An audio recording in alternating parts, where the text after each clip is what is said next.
Hi there. Welcome to Lincoln Table, you naughty little imps. Hey, We're back! Yes! hey, And it's fucking worse than ever.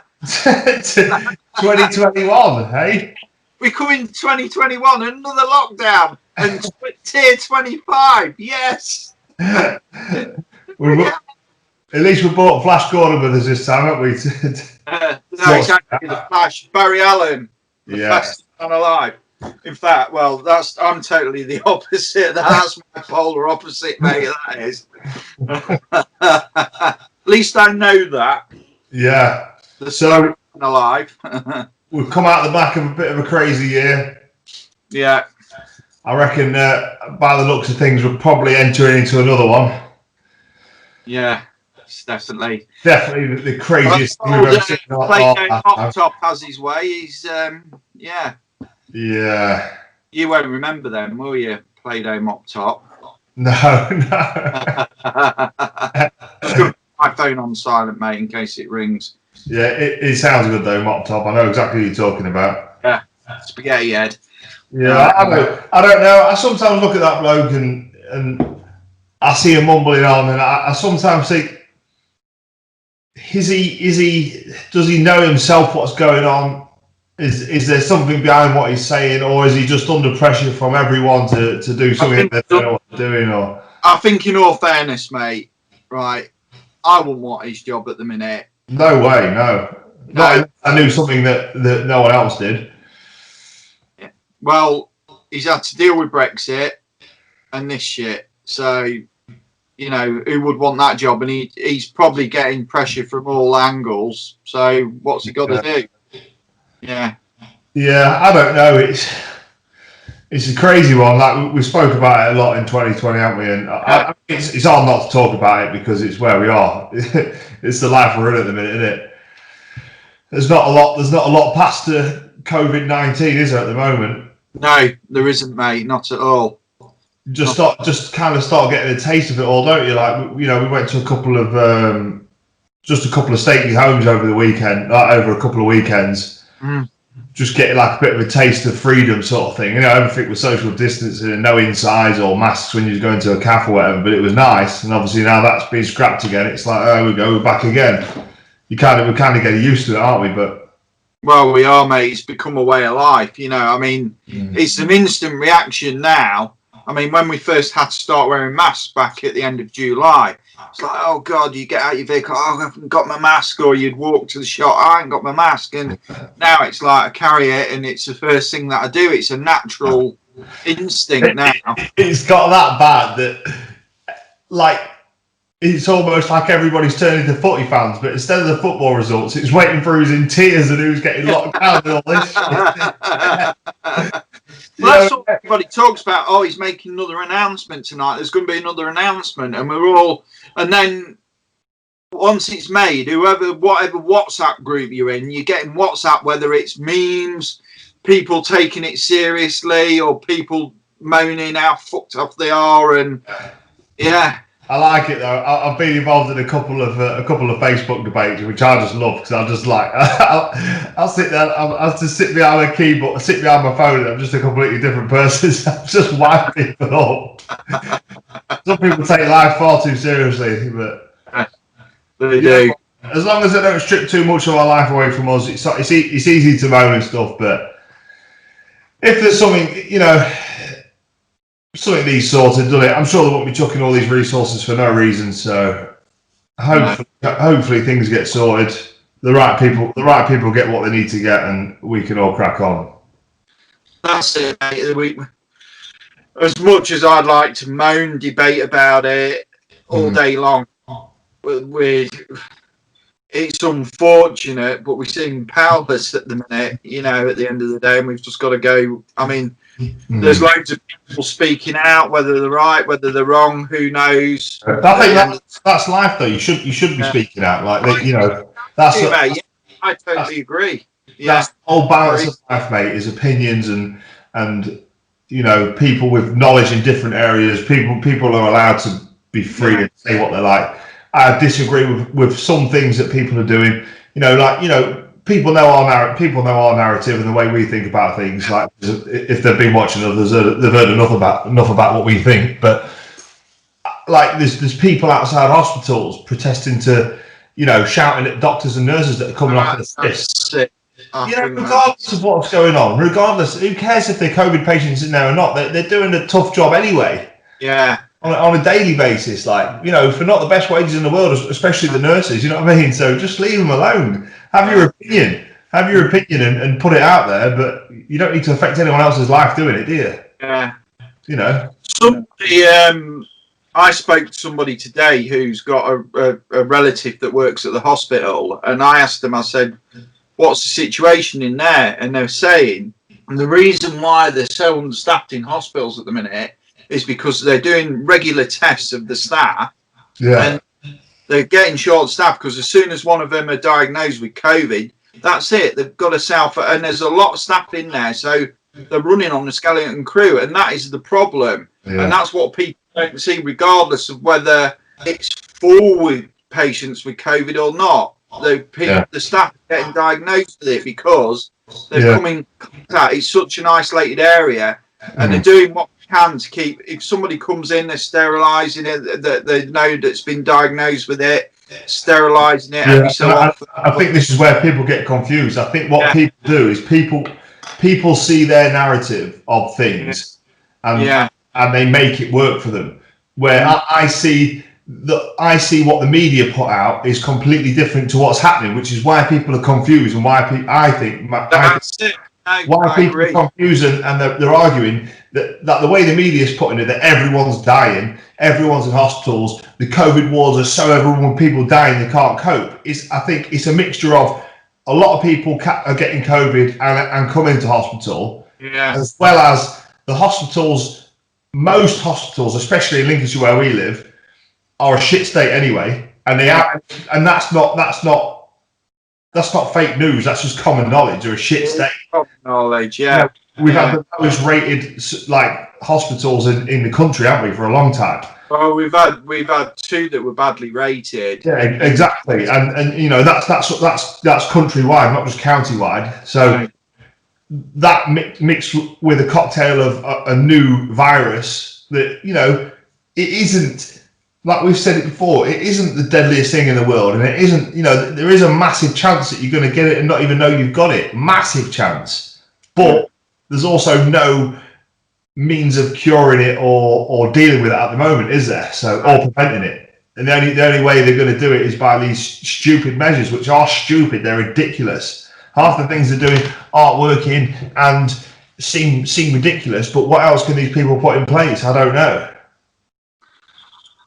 That's the reason I don't get too involved in it, because I don't know what I would do or where I could go with it or what. It's a total minefield, Matt. You could go round and round and round, and you can question and we've said this before.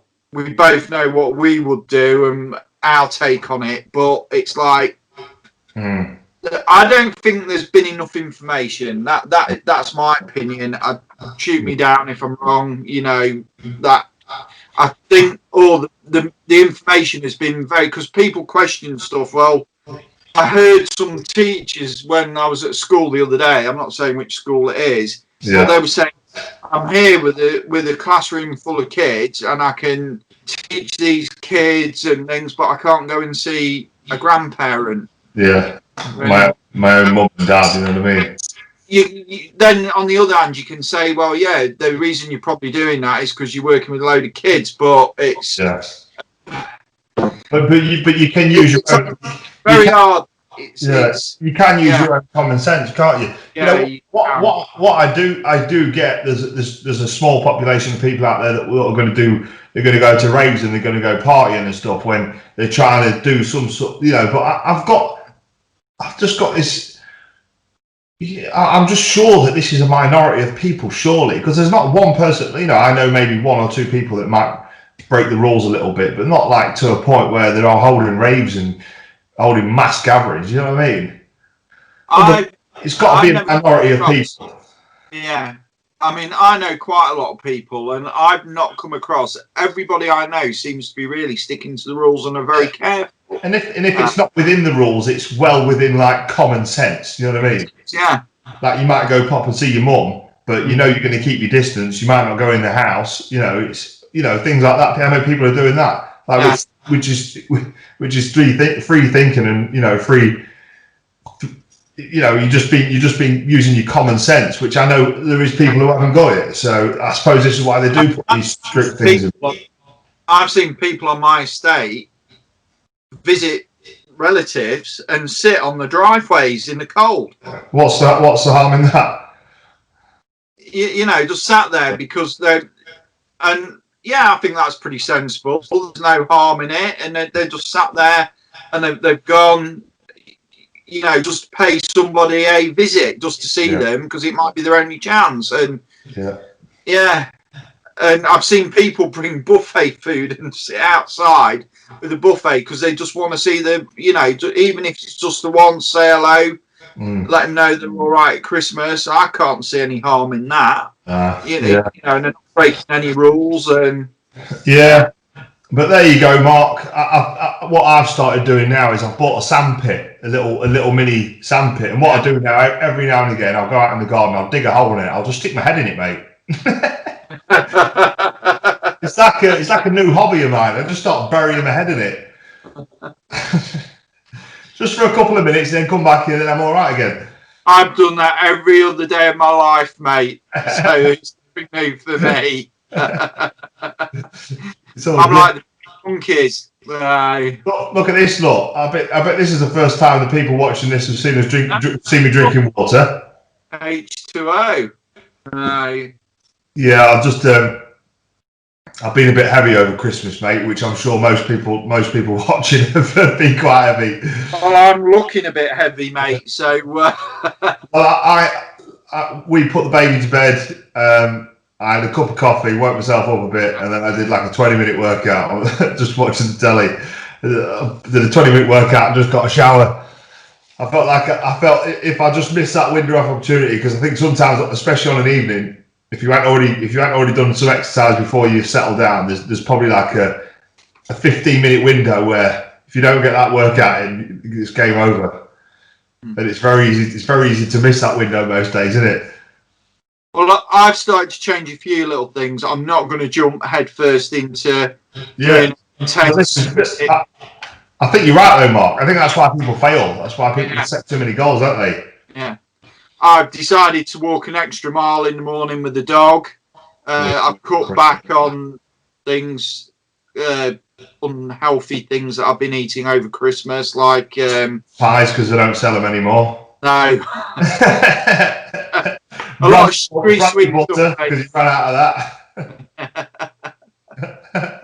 I'll have a mince pie with brandy butter, something sprinkled on top with a glass of full fat bloody Baileys with some cream on top. Oh, mate. Oh. I've honestly, over Christmas, I have just been eating to eat. I have, mate.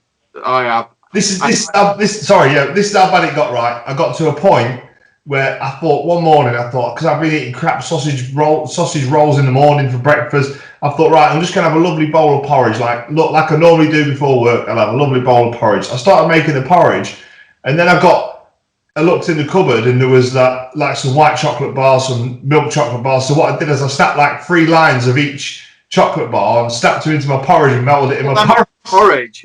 Yeah. Oh, mate, man, it was fantastic. So I ended up eating more calories eating a bowl of porridge than I would have had bloody bacon sandwich.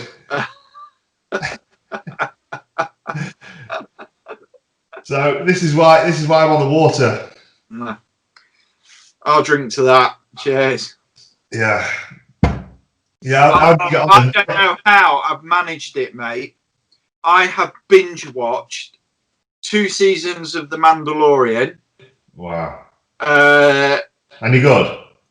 Fantastic, mate. If you're a Star Wars fan, highly recommend it. Yeah. Highly recommend it. Is it a follow-on from anything, or can you just pick up on it? You can pick up on it. Pick up on it. It's its own thing. it does pick up after Return of the Jedi. That's all I'm going to give away on that. Yeah, but it's awesome. yeah. I just watch season 3 of Cobra Kai. I've rewatched all the old Harry Enfield and Chums TV show on Netflix. Great. Something else on Disney Plus, which was a Marvel show, which was rubbish, which was called The Inhumans. So that's a lot of viewing. I think I've seen that in Humans. Like, have they got a giant dog that they touch to transport? Yeah. It's It's like a British bulldog, and it's just like, it's well bizarre. They live on the moon under a dome, and like obviously because if they come to Earth, they'd be persecuted because they've got all these abilities. But what gets me about the Marvel universe, they've got all these like people with superpowers that they don't like accept one group, but they accept another group, like the Avengers. So how does that work? a bit like X-Men as well, isn't it? That's a bit the same. Yeah, I think that's a podcast for another day, mate. Yeah, definitely, yeah. Or Geek World. Yeah. But, I like it. Yeah, I think. Yeah, these writers don't think of that, but it's fiction. It's fiction. What's it matter? It's entertainment. So I'm quite into. I watch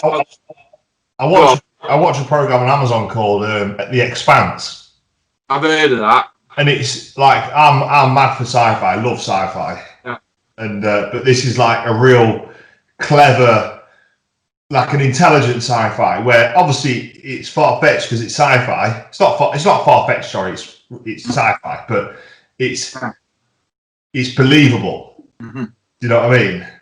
It's really well written. You can tell someone who's written it's intelligent and they know stuff about space anyway and about physics because a lot of it makes sense. Like some of the sci-fi stuff you watch is just like it would just never be possible even with alien technology. Some of it, you know what I mean? But yeah. Mate, one thing I do like about science fiction is that I've watched shows from years ago, and there's things on YouTube about this that they've actually became reality. Yeah, I know a lot. Yeah. Yeah. This is why I think that's why sci-fi stuff does end up like that, because I think that there's some very intelligent sci-fi writers. You know, some sci-fi writers it's not their sole position in life to write sci-fi. Sometimes they have like really, well-renowned careers. Yeah. No, I can't remember what's his name. I mentioned him to you before. What's he called?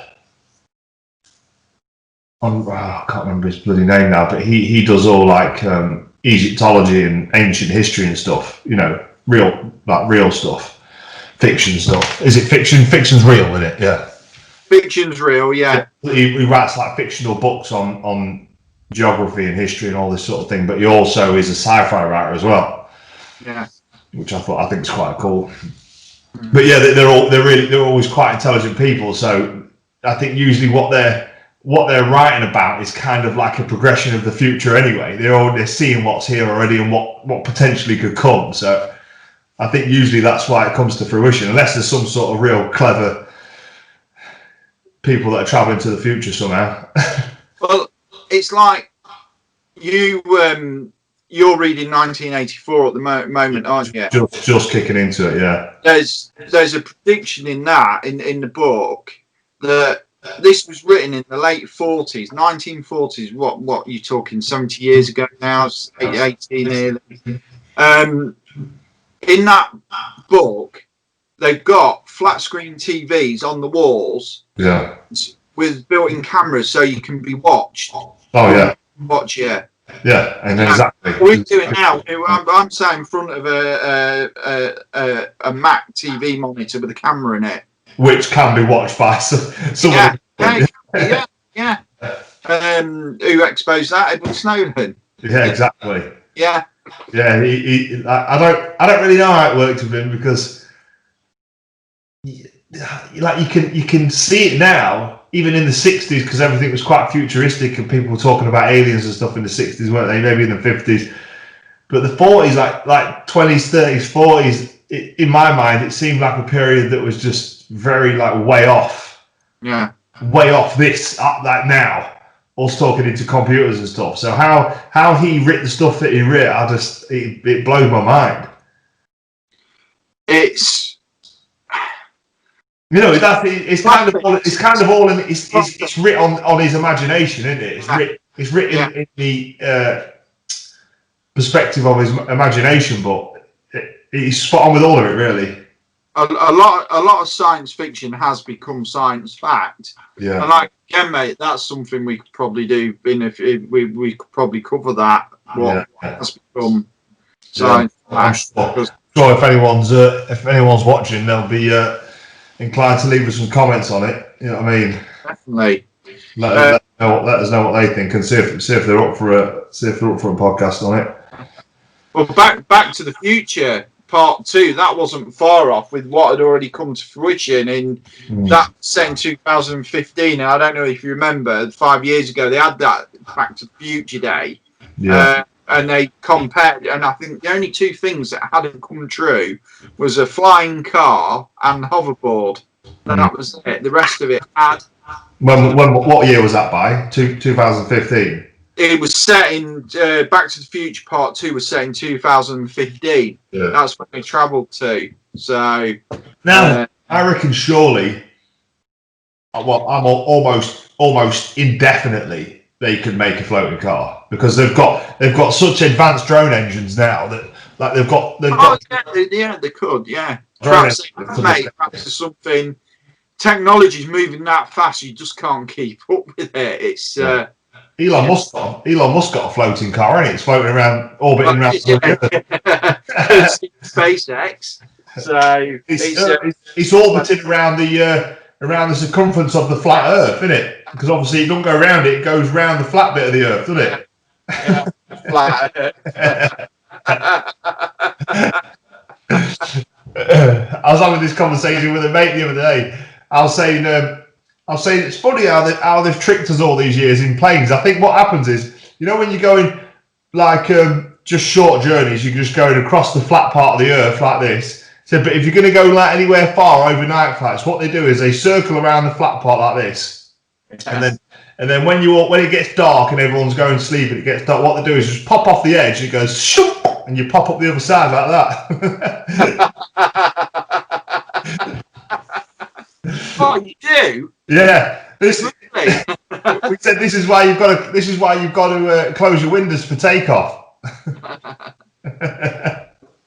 They really do that, Matt? Yeah. Wow. Hey, you just YouTube it.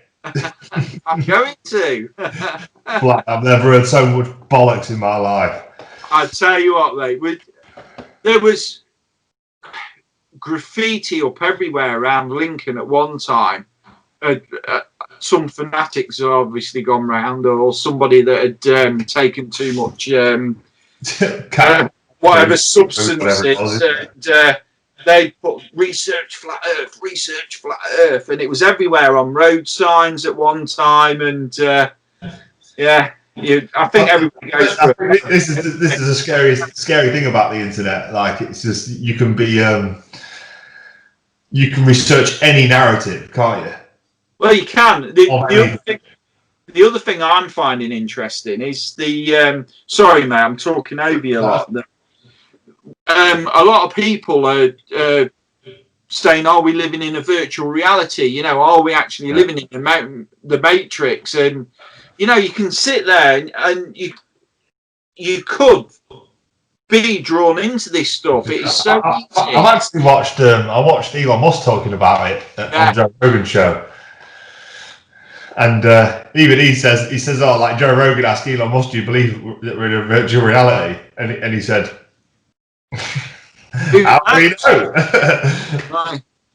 Who knows? It's they talk about deja vu and the blips in the Matrix, and But at the end of the day, we are just a code anyway. We're just. We're atoms and molecules. We're all made of the same stuff. We're all, I think the human brain's just a bit too big.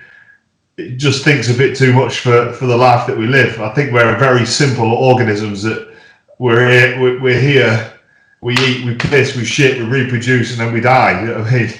At the end of the day, mate, we're fucking clueless. We're still in the jungle. We ain't got a clue.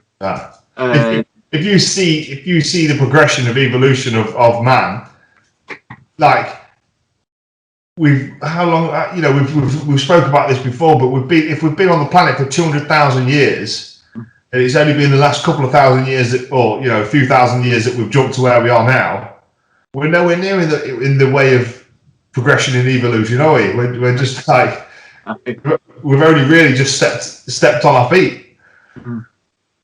I mean, that's only a small population of the human race. There's still a lot of them still fucking there, still in the pond. Yeah, we are, mate. We just barely we won't know, mate. We won't know in our lifetime. Nobody has the answers. We're still trying to find, and nobody's got a clue. Nobody. It's unless there is the minority, the 1% in the world that apparently rule the world, that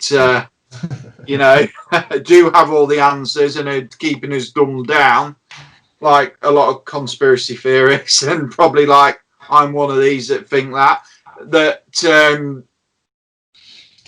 perhaps they know the answers. Who knows? The answers. So we'll see. The truth is out there, Mark. Truth.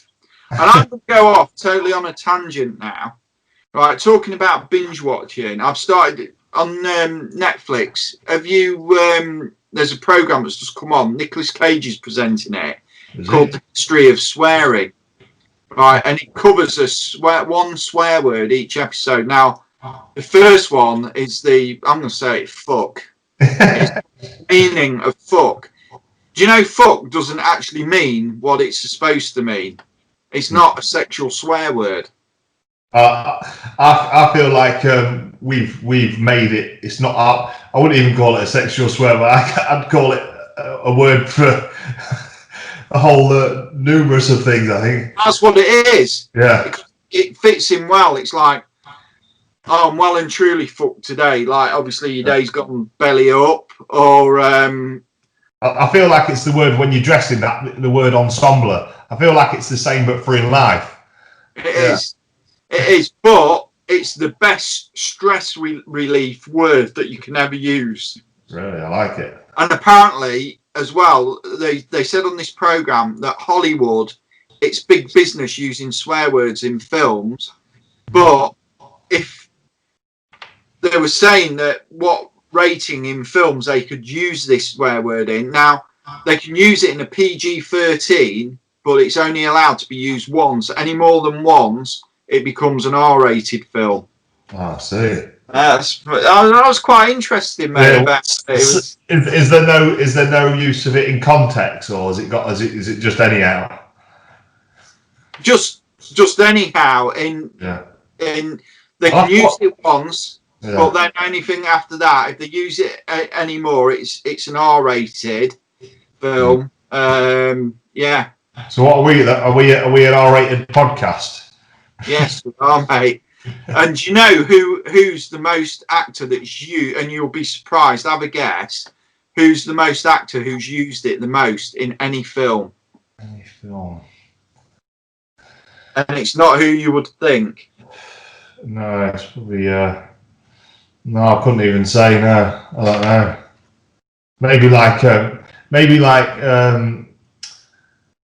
like Hugh Grant or something like that.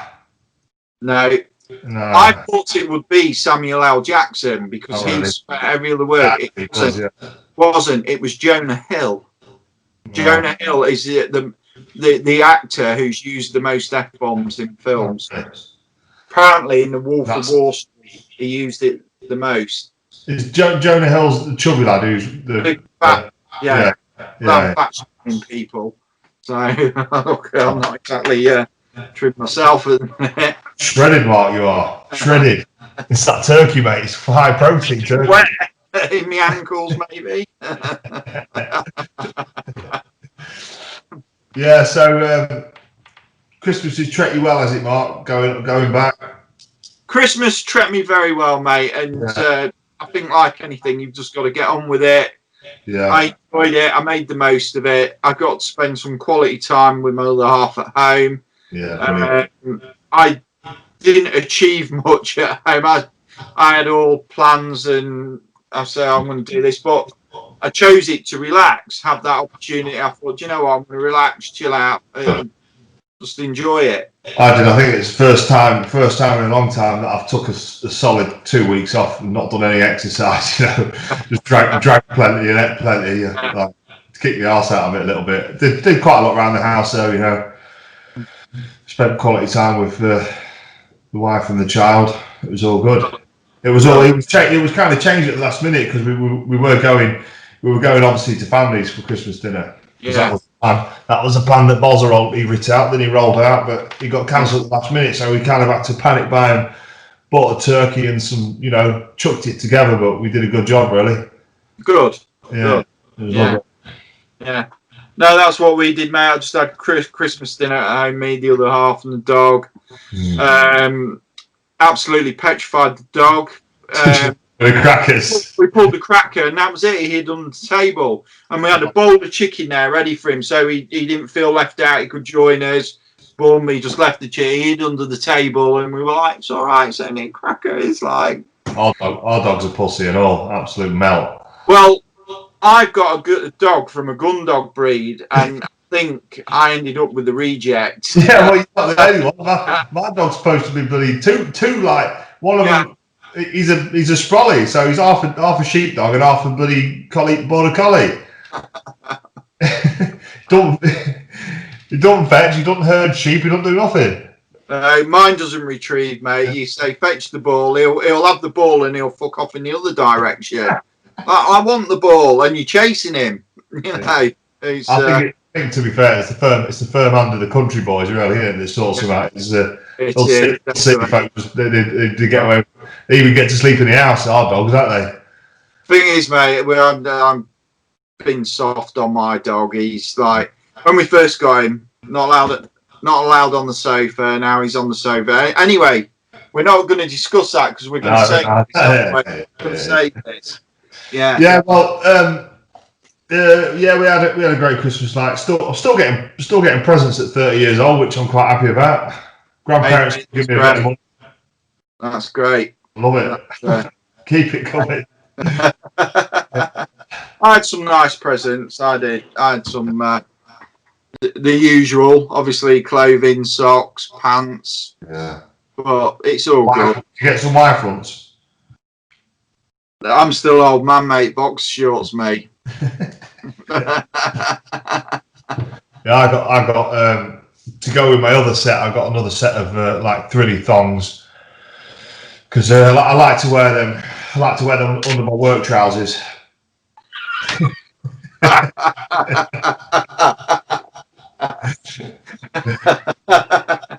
Do you know what, Matt? There will be some people out there that will take you very, very seriously. They can. I'll have people walking behind me on the site looking to see if they can see the pattern in it. I'm not scared, Mark. Like we said, we're all versatile on this show, aren't we, on this podcast today? We don't discriminate. Yeah, so it's nice we're back. It's going to be even better when we get back face to face, mate. I'm getting a bit bored of it, to be honest with you. Not being able to. We need to go back to the studio, mate, and we'll sort that out. I don't really know what the consensus is like. I don't know if we can go back and be safe. I don't know how are people doing telly and stuff. Is it deemed on like? Well, a lot of telly isn't essential viewing. I said this the other day. The Masked Singer. No. All right, they're saying we can't mix, but they're all on there, okay, and you can see they're all screened off. And I'm like, how come they can do this show, which is not...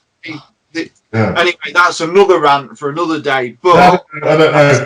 That's an example. If people want to comment, if people will leave us a few comments just to see if, you know, what's the crack with filming podcasts and stuff, or, you know, doing a show. As long as you're keeping safe, because are we on lockdown and that's a massive no-no? I don't really know. Yeah. But well, that would help us because we're, like we say, we're dying to get back into the studio, get some good content out there. yeah. And when lockdown is lifted a bit more, we can have a few, because we have got some good guests lined up for the future. Hey. Ultimately that's where we want this podcast to go. We want to share. We want other people to be sharing their stories and that, don't we? And sharing, sharing a few more interesting stories other than our own boring shit, Mark. Perhaps one local podcast can give us some advice. Chew the chat. Yeah, he could. Yeah, nice to hear from him to give us a bit of advice, and he's banging out some good content at the minute. And he also left us a nice comment a few weeks back. Yeah, happy days. Yeah, definitely. So and well, like you say, we're back anyway, whether we're there or not. So yeah, we are back. Sure, a few 100,000 subscribers will be happy about that, Mark. They will, definitely. And 20 million viewers. Hey, they keep going up though, Mark. Keep going up. Keep going up. We're getting there. And we just want more of them just to see what we're about. That's all. That's it. We're not looking for fame and fortune, are we?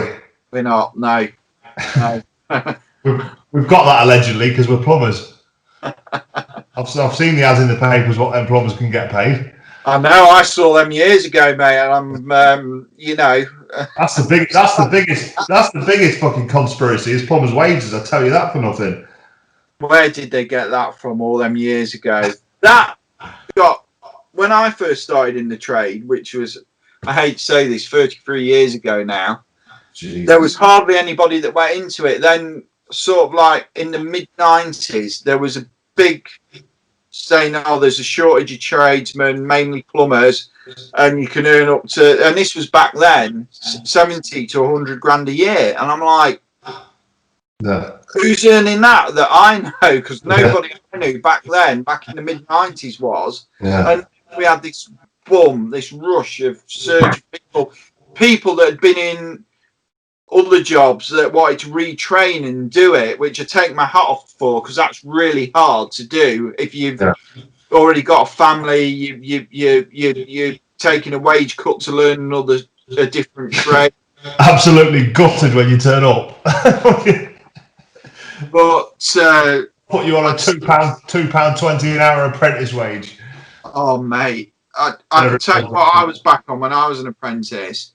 £27.50 a week. That's bad. And it was only way up to 35 because I was on. It wasn't YTS. It was. We've got YTS money, but it was on this government scheme, and it was horrendous. Then my third year, it went up to about £90. The worst thing is they're not even apprentices. They're not even apprenticeships, are they? You're just a labourer for a couple of years. Yeah, that's it. Yeah. And then you get just chucked onto a job. Crack on, mate. I learned so. I can't even really tape measure. Ow! I can't either. I've just mastered the art of blagging it. I think the majority in the plumbing trade are good at that. Yeah, I'll sort that, no problem. Just every now and again buy a new tool, and it's almost like if you was like a James Bond, that it'd be the equivalent of chucking like a smoke bomb and getting out of the way. You know what I mean? People start talking about plumbing. I just bought this new tool up. just bought this new Milwaukee bloody something that's got nothing to do with plumbing, but I bought it anyway. That's the thing. In our trade, they bring out these gimmicks, and I fell into the trap of that, of buying these gimmick tools in our trade. Oh, this will help you. And you never use it. It just sits on the van and you just think, why did I buy that? Why did I waste? And you become the gadget man at the end of the day. We know a few of them, mate, don't we? People with ridiculous stacks of tools. Yeah, that they don't use. Each to their own, mate. Each to their own.